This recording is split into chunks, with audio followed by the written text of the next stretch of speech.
Hey everyone, welcome to the Smart Economy Podcast, a production of neonewstoday.com. I'm your host, Dylan Grabowski. In today's episode, we were joined by Patrick Young, the head of go-to-market at Galxe, a platform for Web3 community growth and engagement.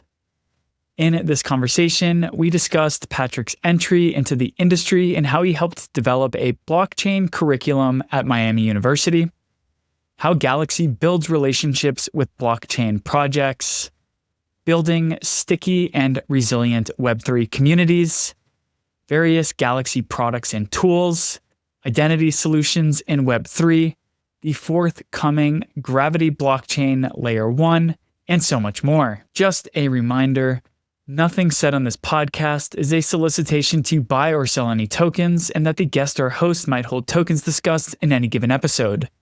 You can check out a disclaimer at www.neonewstoday.com. Also, if you enjoyed this episode, please rate and review it on your favorite podcasting platform and share it with your friends and family.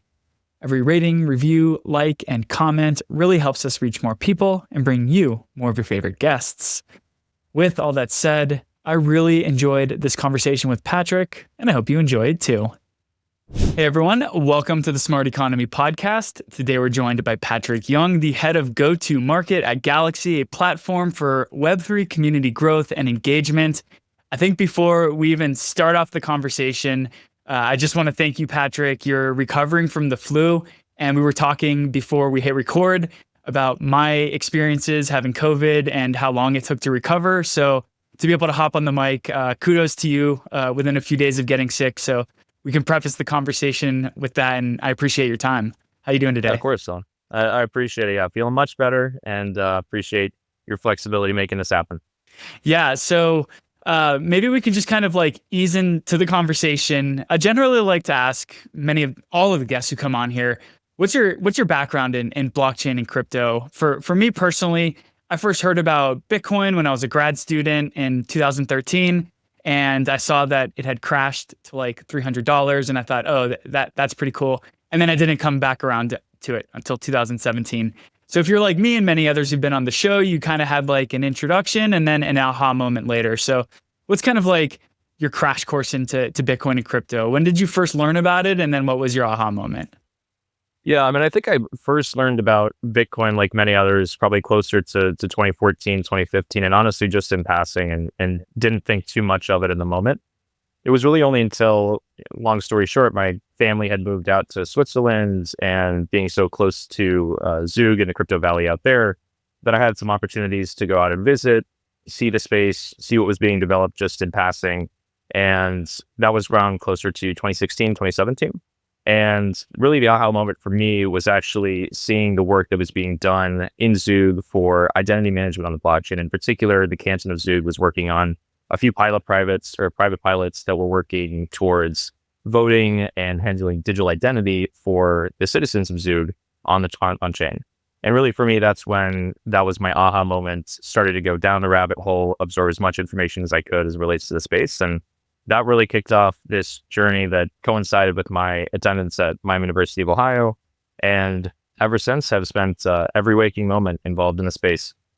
Yeah, when I first kind of got into the space, like Zug was the Silicon Valley of Europe, and it was kind of the beacon of hope for real teams kind of locating there and building in this space. I mean, if you've even read Laura Shin's book on the beginnings of Ethereum, there's a lot of kind of location in Switzerland. So what was the general vibe there like at that time? Were you kind of just like, oh, I'm lucky to be in this place, and here's this blockchain thing going on, and like, oh, cool identity? Or was there really kind of a push in Switzerland, like we're trying to be the home base for these future blockchain-enabled networks? Yeah, it's interesting. I think once I had come across that and started to familiarize myself with the technology, the dots started to connect in terms of, recognizing things every day as you walk down the street, located very closely to Trust Square that had a lot of those early stage teams that were developing out of Switzerland, co-working spaces that were focused on the tech.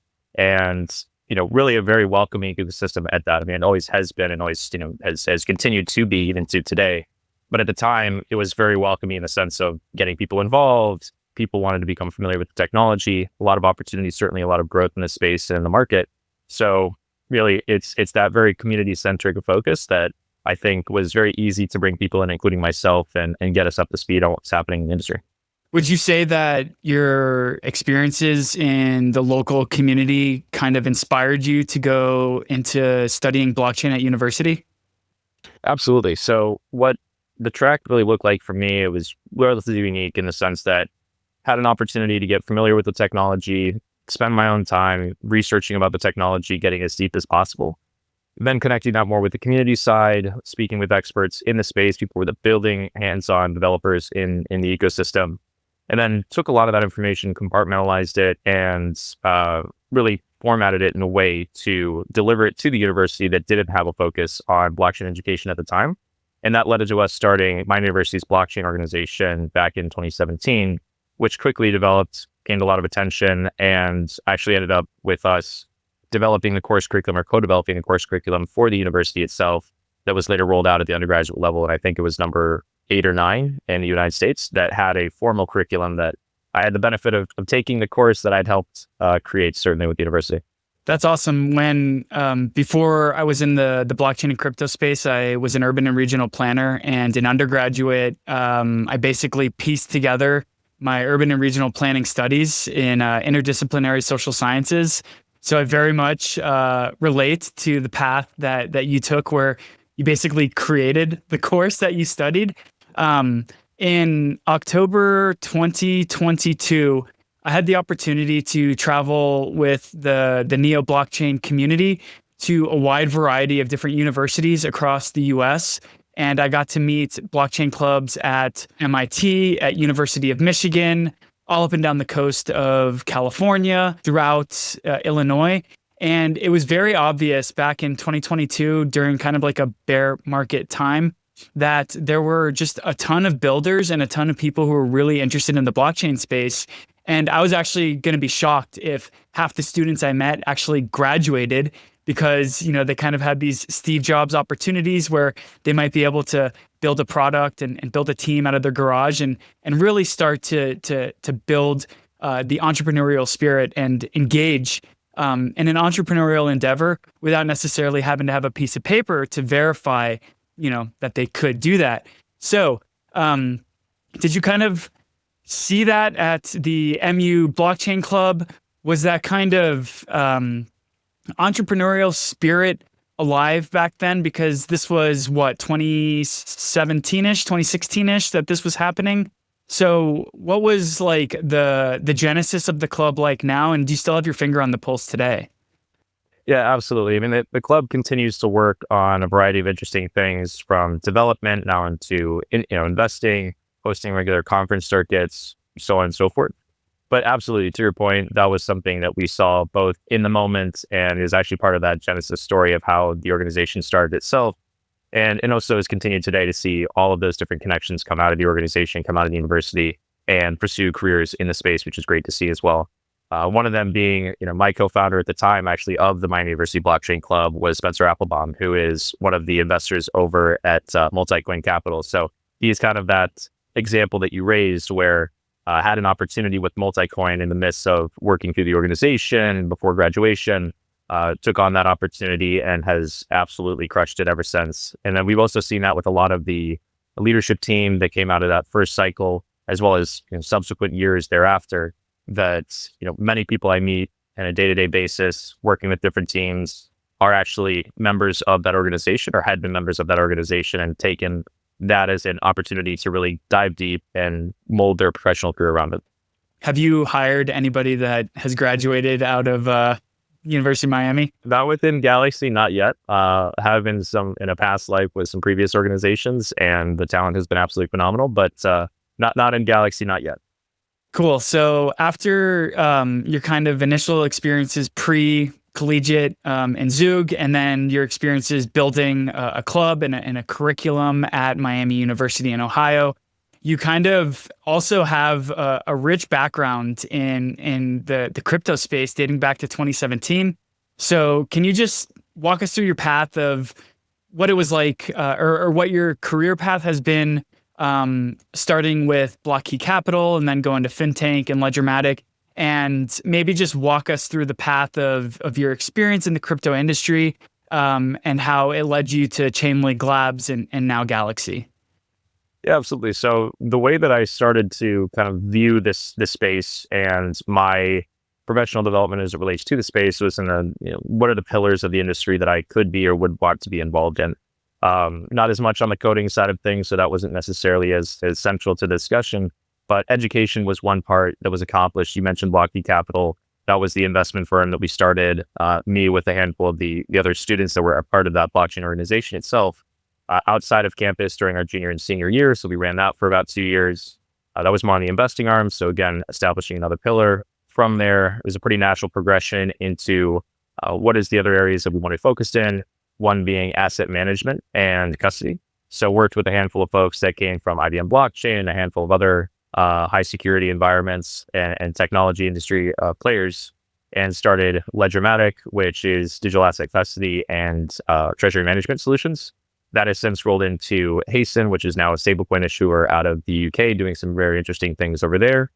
And then from there, it was an opportunity to join Chainlink Labs as one of their initial members of the go-to-market team. So that opportunity rose, joined them when they were around 60 or 65 folks on that team. The team today is around 700, so spent about 4 years with the Chainlink Labs team, building some very interesting things, originally joining as focused on the data Oracle side. But we've certainly seen that focus expand for the Chainlink team into a broad Web3 services platform for critical infrastructure. And my tenure concluded there as running the Web3 services or Web3 commercial services business. So everything focused on blockchain, public blockchain networks, all the work we do with DeFi, different applications of that nature. And then, yeah, certainly there was this opportunity to look and evaluate what is another critical piece of the building stack, if you will. And that for me was Galxe and the work that was being done and continues to be done by the team, focused on community building, engagement, as well as other areas of the business focused on identity management, artificial intelligence, and critical infrastructure in its own right with Gravity, which is the new L1 that we're coming out with very, very soon. Yeah, I can't wait to delve into the suite of products that Galxe has, which is actually pretty incredible because my initial interactions with Galxe were through Quest, and I thought that this was just a large scale entity that builds communities and connects like on-chain users, social media users with various different blockchain networks. But in delving into the suite of products, there's just so much more that Galxe offers. So before we kind of like delve into Galxe, I just want to maybe pick your brain a little bit about how the differences in marketing and community building and user attraction differs in Web3 versus those with potentially the traditional institutions you're communicating with. I think for a lot of our listeners who are crypto natives, we're deep into crypto Twitter, and that's a very different language. That's a very different communication style. There's a lot of anons. A lot of people are free to say their mind how they want. And if you're from the outside looking in, this might look like a circus to you if you're like a large scale financial institution or a financial entity. So maybe you could just kind of highlight some of the experiences that you've had with maybe more traditional partners who have explored Galxe for dipping their toes into the blockchain and Web3 space, marketing space, community building space. And maybe you can just kind of highlight some of the opportunities and the constraints that we as an industry have when it comes to building communities and to doing marketing initiatives. Yeah, I mean, it's a very interesting question. I think that there's a different tone of voice that's taken by both ends of that spectrum. So as you called out, when it comes to the work that's done in Web3 and the communities that exist in Web3, you do get a lot more of the degen behavior, a lot more of the Twitter interactions are heavily Twitter dominated, social community development. You see a lot more of that degen behavior, where in comparison within the traditional market, you see things that are much more based on professionalism, making sure things are, as tightly organized, as well executed, as articulated as possible from a marketing perspective, to really deliver their message. But the underlying message is really the same for both. And I think that is, you need to communicate the value to the people that you're looking to attract to your platforms. You need to communicate that you're going to be, making a material impact on either their business or their individual lives, so on and so forth. I think there are significant advantages, though, however, to what we see in the world of Web3 in comparison to, Web2 in the traditional markets, primarily on the basis of things like, for example, within that degen Web3 culture, you get very sticky communities. That's not something that you necessarily see within like traditional Web2 players, that you don't have these diehard fans and people that want to be involved and feel like they're active participants in the development of the services they use, as opposed to being strictly a consumer side of the equation. So I think brands that come in, need to not only try to speak that language a little bit more, and certainly Web3 in some aspects has tried to, extend the olive branch and speak a little bit more of the language of the traditional market. But at the end of the day, it's that convergence that is going to open up a significant amount of opportunity for both sides of that spectrum. And we do see brands embracing that type of language, that type of approach, even outside the confines of Web3 for that matter, in the sense of how they interact on socials, their more degenerate kind of behavior and brand positioning that they take, ways that they're connecting with the end user in a much more, intentional and humanistic way than you would ever see in a traditional Web2 environment. So again, I think there's significant opportunities there. I think, both sides are going to benefit from this convergence. It's going to be a blend of not only Web3, extending itself and trying to appeal to those audiences a little bit more, especially as traditional finance comes involved, but also, the Web2 arm, really trying to speak that language and take advantage of those community efforts that we see be so successful with Web3. Yeah, I think the examples that just kind of come to the top of mind is like Van Eck. They have an intern now that is very kind of like crypto jargon, Web3. Even McDonald's every now and then, particularly when markets are down, they'll make a joke about how crypto bros can apply to work at McDonald's, and they're kind of really making that shift into grasping the degenerate behavior that CT loves to embrace and to exhibit. And that's also a phenomenal point that you bring up. There's not a lot of community building in Web2 entities. I can think of maybe like NVIDIA, because right now it's a super hot topic for AI, or maybe even Tesla, because stockholders really love to kind of speculate on the future of humanity, and they're using Tesla to do so, or even like the Apple stock. But that's because people are in love with their MacBooks or they're in love with their iPhones, and they really have an emotional connection to the products that are being built by those entities. But yeah, this is like few and far between, and there's much more kind of an emotional relationship to crypto tokens, crypto projects, because we are kind of like a grassroots from the ground up entity and community, and we do get to become community holders. So I think kind of like taking all that in, when you're out there and you're giving your elevator pitch to folks on what Galxe is, what's like your Eli 5? How do you pitch Galxe in like 30 seconds or less? Yeah, absolutely. So I think, Galxe is a Web3 centralized super app for community building and engagement, developing the ecosystems that are going to power your applications, that are going to ensure that you're building the best product, so on and so forth. I think people are probably most well known, or we are most well known, I should say, for Quest as a service, being that out of the box, no code solution for teams to incentivize and gamify experiences within their community or on their application itself. So using that as a tool to generate and track the actions that are helping to establish your social community, your Discord, Twitter, X, other communities, Telegram, so on and so forth, but also the on-chain activity that you're looking to drive as well. So making sure people are getting in, testing out your applications, and really helping to develop the testing aspect of what comes into powerful applications going forward. I think that's just the tip of the iceberg, though. We do a plethora of things that are focused on really providing a comprehensive suite of products and services that empower protocols and consumers today. And those, again, extend across areas like identity management, asset distribution, AI, with things like Passport, EarnDrop, and Elva. But I'm sure we can touch on that more in the discussion too. Yeah, and I also just want to give a shout out to Quest. I probably have mentioned in the recording, and I definitely mentioned before we hit record. I also spent a lot of my time in the Neo ecosystem, and when Neo migrated from its legacy chain to the new N3 chain, that required users to move tokens from one network to the next, which can be a friction event for using or for engaging your previous token holders and community members and asking them to migrate to a new network. And Galxe's Quest was one of the tools that was used to re-engage old token holders and new token holders into paying attention to the socials, into onboarding into the new chain. So it was really cool from a firsthand experience to kind of watch how this played out for one particular ecosystem.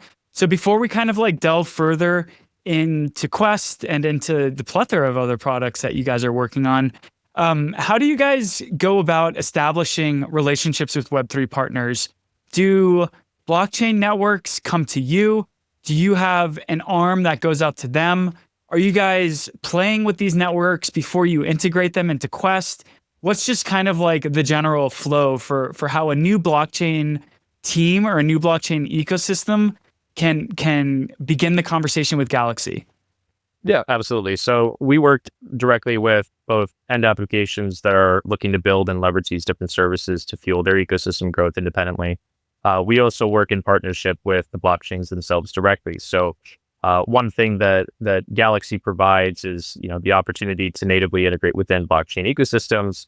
So we're a services layer that gets deployed onto given chains that both the blockchain themselves can leverage to build their ecosystem, build their following, help build their community at the end of the day, but also to help them by extension to deploy those services and fuel growth within the ecosystem itself. So we see this with the 70 plus teams or 70 plus chains and foundations that we work with today, where we are a critical layer in that services stack for anyone that's looking to come and deploy and attract developers into their ecosystem. It's that set of tooling that they provide that says, hey, in addition to other critical services that you might require as a developer or as a team, you also have access to Galxe and the suite of services that they provide. So that's a very intentional effort that we work with directly with those teams.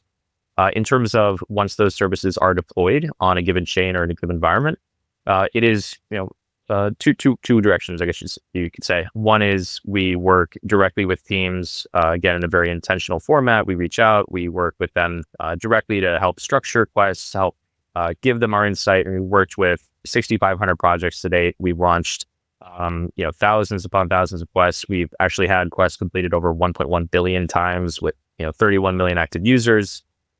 We have a plethora of experience when it comes to what it takes to properly leverage these services in the most high output, most performant fashion that's going to build the strongest, stickiest communities that are going to stay there for the long term.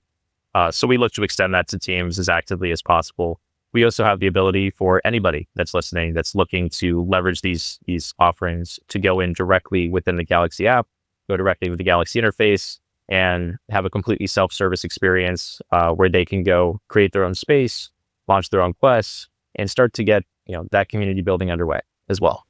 Those are 6,500 projects, 31 million active users, 1.1 billion transactions. Those are phenomenal numbers. From like an internal team perspective, how robust are your developers? Because sure, it's maybe one thing to launch a new quest with an L2 that's EVM based, but then there's also Solana VM, and now there's Move VMs, and there's also alternative L1 networks that don't use EVM architecture. So how does, what's like your kind of internal dev team look like, and how do they keep on the ball for emerging new networks and integrating support for them so that projects on those networks can do a quest or integrate some other sort of product from the suite that Galxe offers?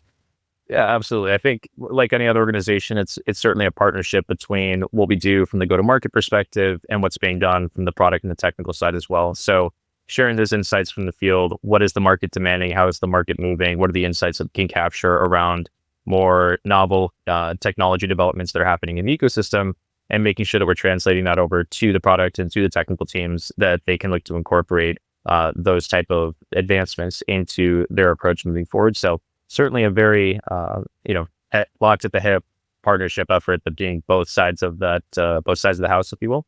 That being said, I mean, I can't say enough positive things about the development team at Galxe. Certainly, given the amount of offerings that we support, we are also blockchain agnostic. So we do support ecosystems like Solana, for example, like Suite, and others that have taken a more novel approach as opposed to the traditional EVM ecosystem to developing their approach from a technical standpoint, and have had phenomenal success in supporting those ecosystems as a result.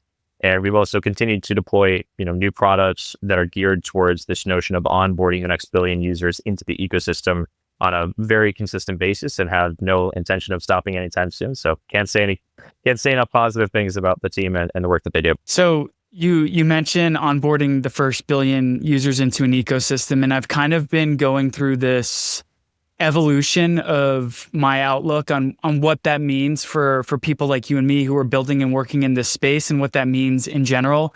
Last summer at Consensus, I went to a variety of AI agent talks, and one of the folks who's working on an AI agent platform kind of blew my mind and shifted the way that I look on on-chain users. And he basically said in a single sentence that blew my mind, we used to think that the first 1 billion users were going to be humans. And now we're starting to wonder if the first 1 billion users are actually going to be agents. So is the coming wave of AI agents and just AI-enabled crypto wallets, has that kind of shaken you guys yet? Has that thought process kind of become a part of how you look on this industry? Are you still just kind of like, we'll wait and see, and in the meantime, we're going to build communities with humans? How is this kind of changing your outlook, and maybe are you guys even preparing for this oncoming wave of AI agents? Absolutely. So we have our own products that are geared towards that space, in particular, things like Alba, that is an AI copilot that we can certainly talk about, that's geared more towards this environment in particular. So trading, Web3, market developments from a technical standpoint, so on and so forth. That being said, when it comes to the work that's being done within AI and blockchain, I think that in and of itself is where a lot of the very cool, and we're certainly seeing this in the market today, and where a lot of the attention is being focused, but where a lot of the value can be added to the work that's being done in the AI space, generally speaking, is by leveraging blockchain technologies. That can be things for ensuring proper security, making sure that there is censorship resistance, making sure that some of these systems that today might operate as a black box don't have that ability, where they're operating in a completely trustless environment. And we're certainly, very eager to work with the teams that are capitalizing on that opportunity in the market, and that are making those advancements. We work very closely with teams like Zero Gravity, so another Gravity team, but Zero G.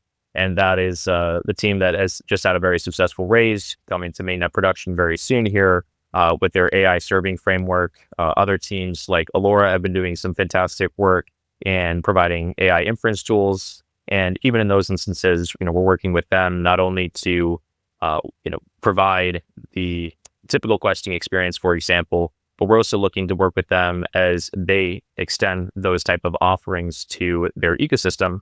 They want to grow the notoriety, make sure that they're bringing in the best developers possible to try to attract the communities of people that will use these or interact with these AI agents. And we're continuing to play a role there. And so really for us, it's less of, who is the end target user, as much as, we're continuing to adapt and continue to support whatever growth efforts are demanded by the industry at a given point in time. And right now, that's certainly AI. Yeah. Something that I also see as a great value that Galxe offers in connecting human users with the blockchain platforms and networks and teams that you collaborate with is EarnDrop. I'd like to just hear a little bit more about the EarnDrop program and the value prop, and maybe without putting words in your mouth, or maybe saying things that you don't necessarily want to say out loud. I want to preface the value that EarnDrop offers with the kind of lack of community building that airdrops have been able to garner in the past. I mean, if you look at like the ZK Sync airdrop last year, 50% of all the tokens were sold immediately. Bera chain just launched this week, and that ecosystem is having a really hard time retaining value in the airdrop of that token. So we've seen historically that the airdrop model has flaws, even though it does put tokens into the hands of the users of these networks. So maybe with that context and calling out names that Galxe might not want to call out, what is EarnDrop, and what is kind of the value prop that you and your team are really viewing EarnDrop as, maybe as like a next step that can make airdrops great again? So I think for us, and to set the stage, EarnDrop is really the continuation, or if not the conclusion, of this end-to-end lifecycle management for the way that Galxe can underpin incentivization, ecosystem development, and then through to rewards distribution. So it's really an end-to-end lifecycle where we can work with the team today in starting them, getting them out of stealth as they go through their growth phase, getting them through testnet, on-chain incentivization, on-chain activation, going through mainnet production, and then going through TGE and airdrop distribution. So really what we're creating on our end is this end-to-end user journey where they're not having to work with 1, 2, 3, 4, 5 different providers outside of Galxe. They can come and work with us through that entire cycle to ensure that they're not taking any or opening up any additional risk vectors, incurring costs that are unnecessary, things of that nature, and still leveraging the largest distribution network that does exist in the space, and that is Galxe's ecosystem and Galxe's distribution network. Now, in terms of the strategy behind what airdrops entail, EarnDrop itself, and I'll clarify this, EarnDrop itself is an airdrop distribution tool that leverages the existing infrastructure at adaptation of the existing infrastructure that Galxe has provided for those 1.1 billion quests that have been completing, for those 31 million users, for those 6,500 partners, and effectively gearing that more towards open-ended airdrop distribution. So projects can come in, they can work with us, they can work with the products, and very seamlessly handle airdrop distribution in a highly scalable, secure format that you really don't see in the market today. I think in some of the examples that you mentioned, those are more of the strategic decision-making around how teams have approached certain allocations, unlock periods, so on and so forth, that have resulted in some of the frustration from the community, some certainly market pressure on sell pressure that has existed because of the influx of token supply into the market without really a tie to the project or a tie to the application that is distributing those tokens. I think what we're seeing, and especially being powered by things like, or by EarnDrop itself, is the flexibility to create more sophisticated EarnDrop mechanics that help ensure teams are, for a long period of time, incentivized and rewarded for participating in or holding those assets and participating in the ecosystem over an extended period of time. So examples would be things like handling EarnDrops or airdrops and EarnDrops via EarnDrop via a vesting period that has multiple different considerations around, hey, if you take this token, you restake, you participate in this ecosystem, you lend for a particular period of time, it opens you up to a following airdrop distribution. Those type of mechanics, I think, are going to become more and more popular, where people aren't just receiving a one-time distribution, but rather they're engaging in almost a long-term questing experience on the back of something like EarnDrop. So Neo News Today is the entity that funds the Smart Economy podcast, and we're a validator in the Neo ecosystem. And often our team will do giveaway campaigns to via socials or what have you. And when we say we're going to give away $100 in gas tokens, we'll often get a lot of crypto Twitter handles that don't interact with us very often, who engage in the giveaway. And then if one of them wins, we might not ever see that name interact with us on Twitter again, or necessarily create content or interact with other content from the ecosystem. So how has Quest kind of created this opportunity to embed users, to make them sticky to the ecosystem? How does Quest kind of keep somebody who is participating in a campaign for the first time in an ecosystem what are the ways in which you guys are facilitating it and making it easier for them to remain there? And I'm sure that you might touch on a lot of the topics that you just spoke about, incentivizing like ongoing use, potential staking, but like, what is it? What is like the thing that Quest does, that Galxe offers, that does make it replicable from chain to chain to chain, that you onboard and keep these users? Yeah, absolutely. So I think that there's a variety of different strategies and technologies that can help support that. And Quest is unique in the sense that we, in the collection of Galxe offerings is unique in that it's highly flexible. And what you're able to do is, as a developer or as a marketer, as a team, is create a long list of subsequent Quest activities, or taking in certain data points that track repeated usage or repeated social activity. You can leverage things as well as distribute things like Discord roles and track different type of repeated activities or recurring activities across different social channels, and use those as a formula to effectively identify on an ongoing basis who are the folks that are continuing to engage, continuing to be a participant within an ecosystem, continuing to interact, and are helping bring our ecosystem forward and are really here for the long haul. And then you can use that as a team to make strategic decisions. Are those the people that we want to award? Is there a specific type of incentive that we want to award them with that is going to help ensure that they're going to be long-term and continue to be incentivized to be participating in the ecosystem?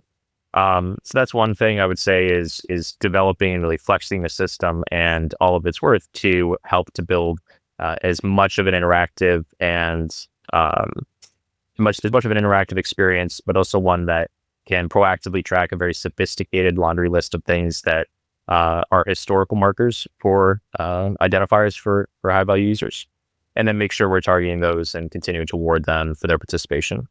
I think another side of the equation, ways we talk about, giveaways and things of that nature, that is worth discussing as well, is certainly a lot of the botting activity that can take place as well. When a notification pops up that someone's giving out a significant amount of rewards, and it's based either on a raffle-based system, first come, first serve, whatever it may be, there's a chance that there's bots that are effectively looking to game that system in order to receive those rewards. And then going back to even the earlier point, in those instances as well, that's where you enter the risk of having no connection to the community, no stickiness, and immediate distribution into the market, immediate sell-off behavior, those type of things that any successful community is trying to avoid as much as possible. We have a handful of things that are geared towards providing solutions to exactly that, specifically in the identity realm. So we have things like Galxe Passport, which is a full on-chain KYC solution. That's for gating behaviors, ensuring proper humanness for the people that you're looking to reward. That can be a credential for the questing experience. That can be a credential or an identifier that you look to leverage when it comes to handling airdrop distribution, things of that nature. You can also use Galxe Passport outside of the questing experience. You can use it for third parties, onboarding experiences, KYC swapping, a whole collection of interesting things outside of the questing experience itself. But in any case, we also have things that are built around Galxe Score, for example, that are built around identity management, humanness identification. Galxe Score is more akin to what you'd see as like an on-chain credential system. That's got about 500,000 users of that service as well, where you're effectively taking in all of the different data points of what their interactions look like. It could be testnet, interactions, it could be wallet holdings, it could be NFT holdings, how active a wallet is, and using that to develop a certainty of humanness that you can then use as a way of filtering out high value participants that you would want to distribute, as opposed to avoiding those bot networks that may exist in the market.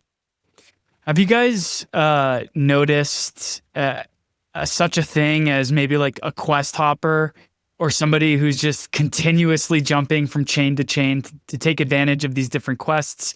And is that a positive or a negative? Yeah, I think it's absolutely a positive. At the end of the day, if you have users that are interested in participating in one ecosystem, as another ecosystem, you're looking to kind of capture that same audience. Now you want to build your own very sticky community in and of itself, but we certainly see that as a very a positive behavior, especially for those high value power users that are saying, hey, I would love to participate in this ecosystem. Now I have an opportunity to participate in another.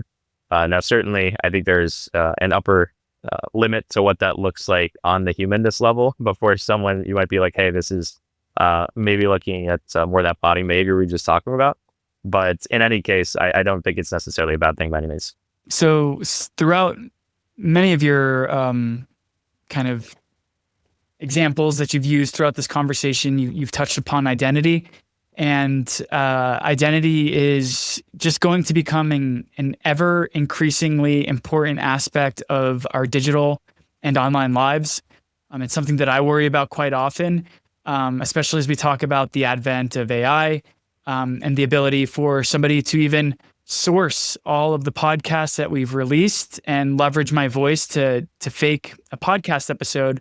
So we're moving into a world where we have to verify that what we are consuming, whether it's written content or it's audio or video content, that it was indeed created by a human with and using an identity or an ID protocol to verify that that was a human. So maybe you can touch a little bit now on Galxe's identity protocol. What is beyond just ensuring that this is an actual user, that they're not a bot, that maybe they're using various different Galxe tools and products and suites, and that this is that individual? Are there other ways in which you and your team are envisioning how Galxe's identity protocol can be used beyond just what you're using it for today? Could it potentially be used for other use cases outside of Galxe's suite of tools and products in the future? Yeah, absolutely. So I think in its current state, you look at Galxe's identity protocol as this unified on-chain experience for your identity. Effectively, what that means is you can leverage that to connect the dots between your Galxe ID with your social accounts, your wallets, and many more different data points and proof points that exist across both on-chain and off-chain environments. I think what you'll see is not only us, continuing to roll out the amount of connection points that exist in that sense, but you'll also start to see us moving more into how can you leverage the Galxe identity protocol as that gating mechanism or that login mechanism for other types of applications. How can you have that as one universal login that can exist very, similar to your Google login or Apple ID, things of that nature is where I would draw a parallel there to these other type of interfaces and ecosystems. I think at the same time, you'll also see us continuing to develop vertically in terms of what we build on top of a Galxe identity protocol with things like I talked about, Passport, Score, and others that are more geared towards not how you use identity with the questing experience, but to your point, how do I make sure that I'm not extending myself to any number of different providers, all of which that have their own independent or own unique risk surface areas that exist for them. And you're trusting that that data is going to be well maintained, not sold, not exploited by any means. Leveraging more of these interesting opportunities, things like Passport, Galxe Passport with its KYC swapping infrastructure to allow you to go in and bypass KYC within certain providers and just extend, as I think we all have thought about as a rich vision, using zero knowledge proofs to just extend that simple yes or no statement that says, hey, is this person KYC'd? Hey, is this person over 18? Hey, is this person eligible for this type of application that we're building over here? That's where I start to think that you bring a lot of the power back into the user, and only blockchain and what we're doing in the identity space is what's going to help power those type of solutions going forward. I think the proposition that Galxe offers to become and allow me to put my speculative hat on for you guys, with 31 million users, to become a de facto identity solution, a potential competitor to OAuth, which is like the kind of Google login when you go to a new website to log in. I think with a user base that large, there's a vast opportunity that's available for everyone in Web3 to kind of look to Galxe to be this identity authentication and verification solution that frankly we kind of need, something that's a little bit beyond signing into a new website with a MetaMask, because we never know what we're signing away, what kind of authorizations we're giving away when we approve a new transaction via MetaMask. So I'm really excited about what a company, an entity like Galxe can offer with an identity solution. And I think that what you guys are building could potentially be the perfect happy medium between Web 2 and Web 3, make it Web 2.5, whatever you want to call it. I know that you and I are not developers. Many of our listeners are not super technical oriented, but I do want to highlight or maybe expand upon a little bit of what you just spoke about with the ZK-enabled tooling that allows for a yes/no to verify whether I'm of a certain age, whether I'm of a certain country, or what have you. So could you just share a little bit more about the ZK technology that Galxe's identity protocol is built upon? And please feel free to keep it as high level as you want.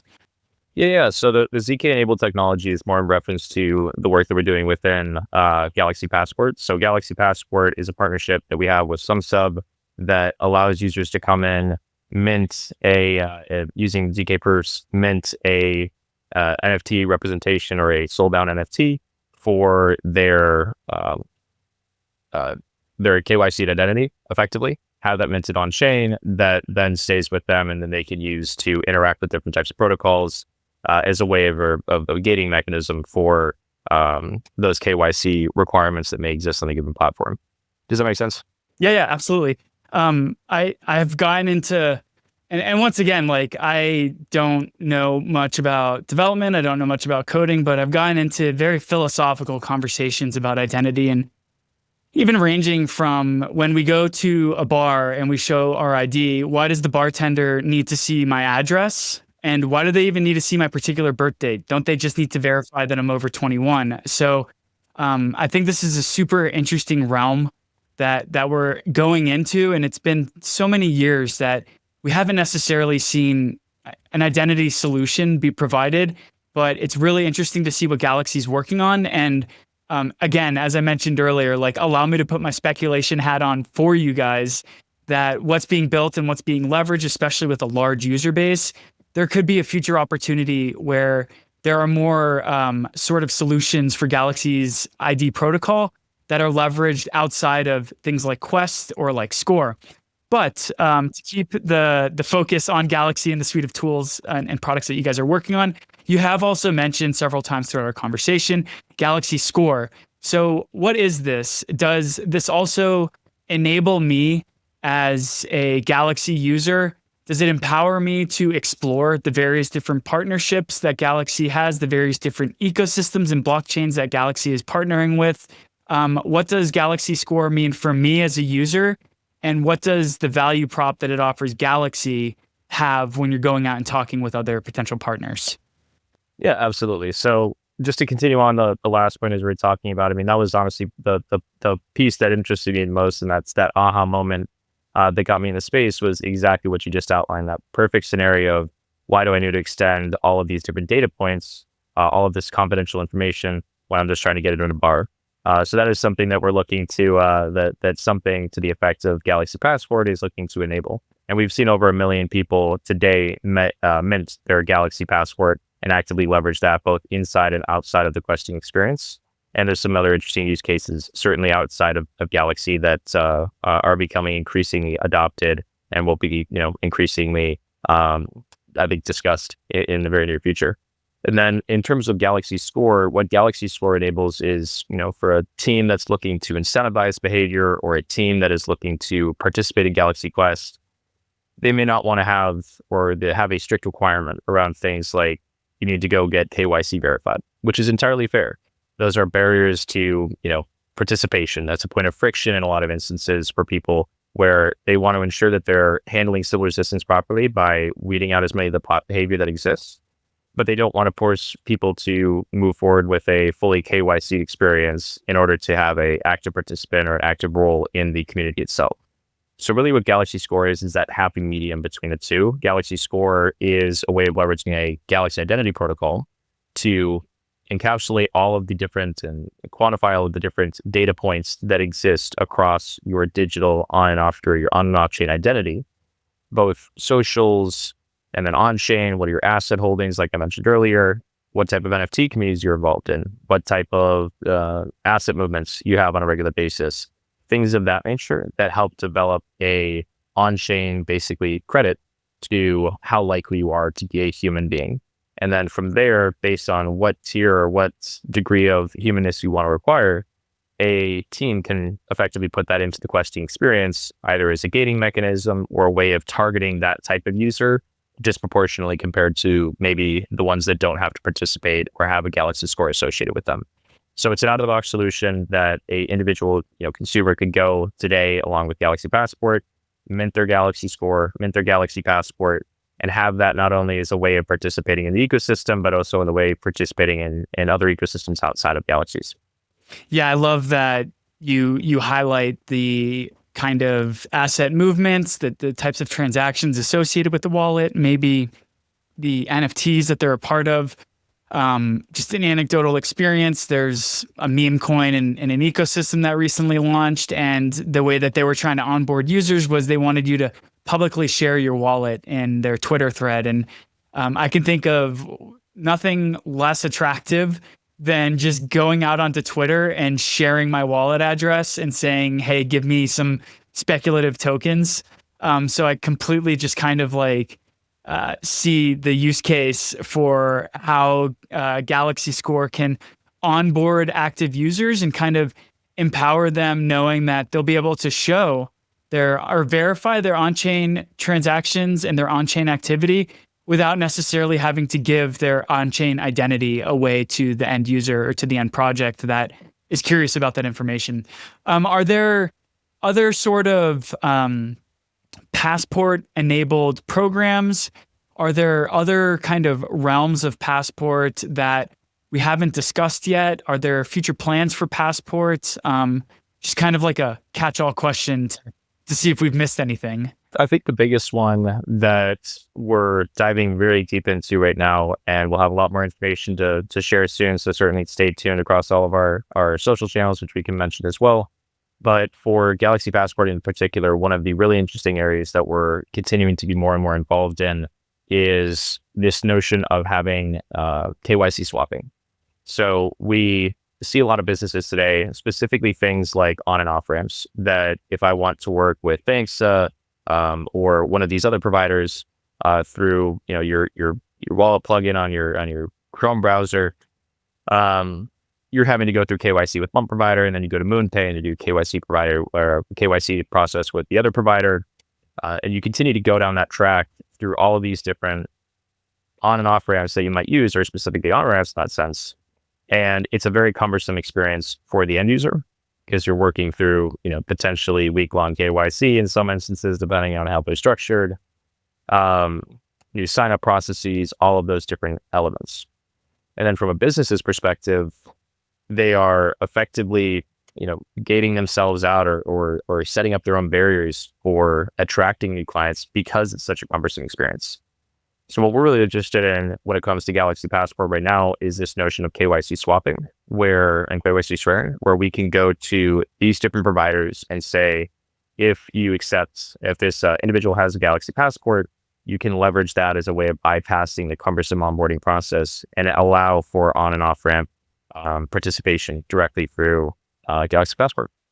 I've been talking about identity solutions with folks for years, and the crux of it always comes down to, are there enough users to trust your solution in order to be able to do something like the KYC swapping that you're just talking about? And I'm just really excited to keep my ears to the ground and see how this plays out for Galxe, because 31 million users is nothing to scoff at. And I think that's kind of at the point where it becomes kind of a product that sells itself to various on and off ramp fiat providers, various other different type of entities that require KYC, and to be able to have an interchangeable database that you can leverage between these different providers. It's just a super exciting opportunity. So I'll just go ahead and put words in you and your team's mouth. So kind of like zooming out and wrapping up, we're kind of getting to the top of the hour here. Galxe is launching its own chain, Gravity Chain. So why are you launching a chain? You have spent all this time with your developer team understanding and learning and how to work within various different blockchain ecosystems. And so maybe even Galxe kind of walks into all of these relationships with a protocol agnosticism that makes you guys Switzerland of the blockchain worlds. You don't have to deal with like tribal communities. You can just say, we'll onboard your technology. So maybe at the risk of giving up that credible neutrality, why did the team opt to build Gravity Chain? Why did you build it on EVM? What are kind of the hopes and goals for Gravity Chain? Yeah, so I think it was, classic scenario of born out of necessity, as well as some of the more philosophical efforts that we wanted to undertake. So what I mean by that is, certainly we've been working across all of these ecosystems, handling, loyalty points, handling asset distribution, Quest and incentive, build an ecosystem building through incentives, things of that nature. And, what we saw in that period is, we're going from ecosystem to ecosystem, and without a central hub for, those omni-chain interactions to make them as seamless as possible. When we wanted to bring that on chain, we realized that, performance was certainly going to be an issue without taking, a direct approach to scalability, having something direct for Galxe in particular as that first foray into handling those omni-chain environment, one central hub that's going to facilitate all of those transactions. The second piece is, with us getting underway a few years back, we really wanted to build as much of the infrastructure on chain. So one thing that we did, for example, is all of our loyalty points, the things that, any given application today is accruing by, or any given consumer today is accruing by participating in a Galxe Quest for, application A on chain A and application B on chain B. All of those activities are actually documented on chain because, importantly, we wanted to ensure that there was, full tamper resistance, full on chain documentation of all of those interactions, so that as we go through, reward distribution and monetary considerations, those are all handled in a highly secure environment that can be provided on chain, as opposed to something that would have to otherwise handled off chain.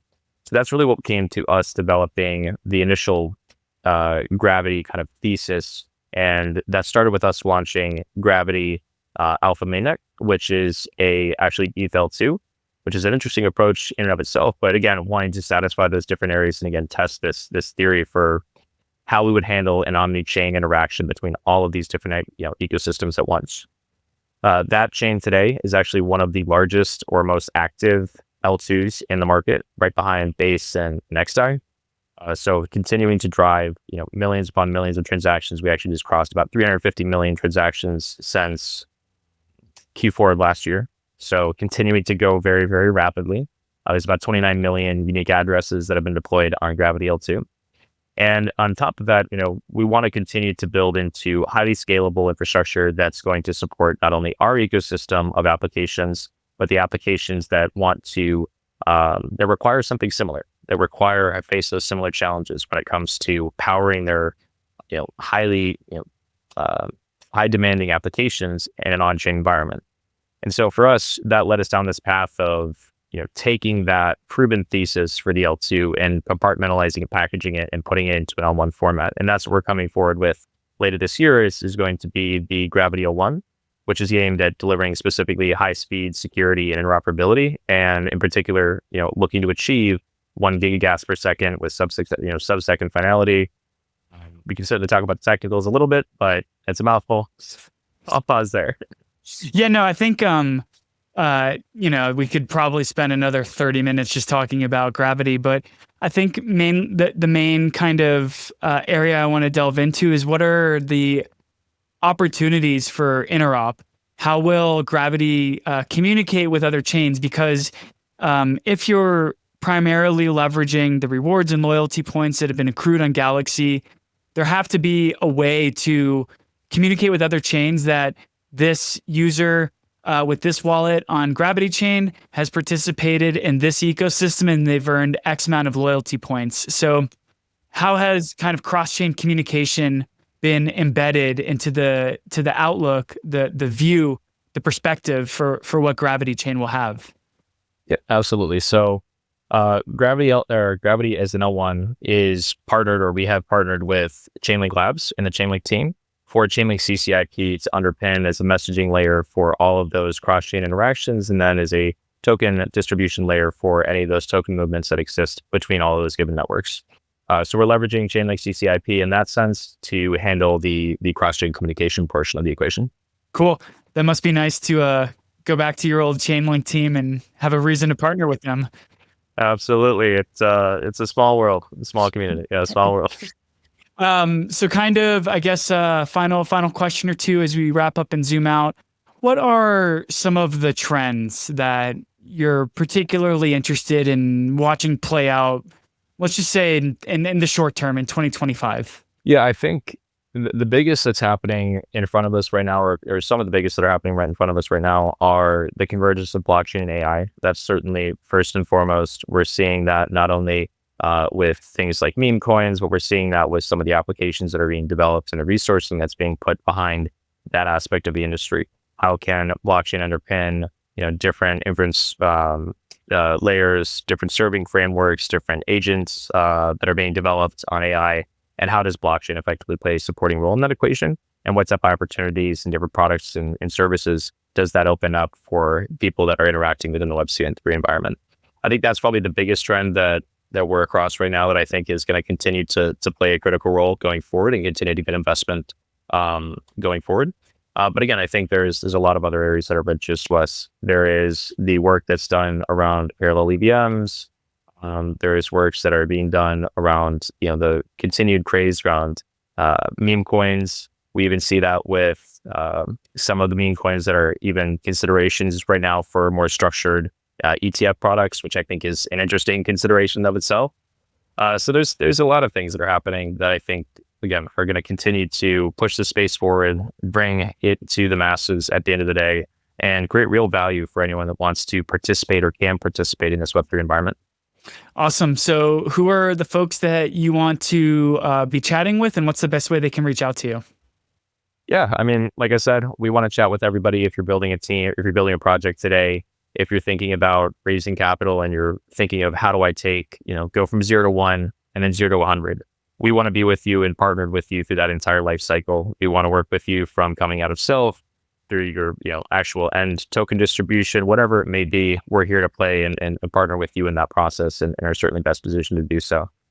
Best ways to contact us, you can either check us out on Galxe.com. We also have gravity.xyz in terms of 2 web pages that support those 2 major brands. And then in addition to that, you can follow us on Twitter with Galxe for Galaxy and then Gravity Chain for Gravity. Patrick, thank you so much for hopping on the pod. I once again want to reiterate, I completely empathize with the post-flu brain fog. And so just want to thank you so much for fighting through it and for providing such a jam-packed interview with tons and tons and tons of great information.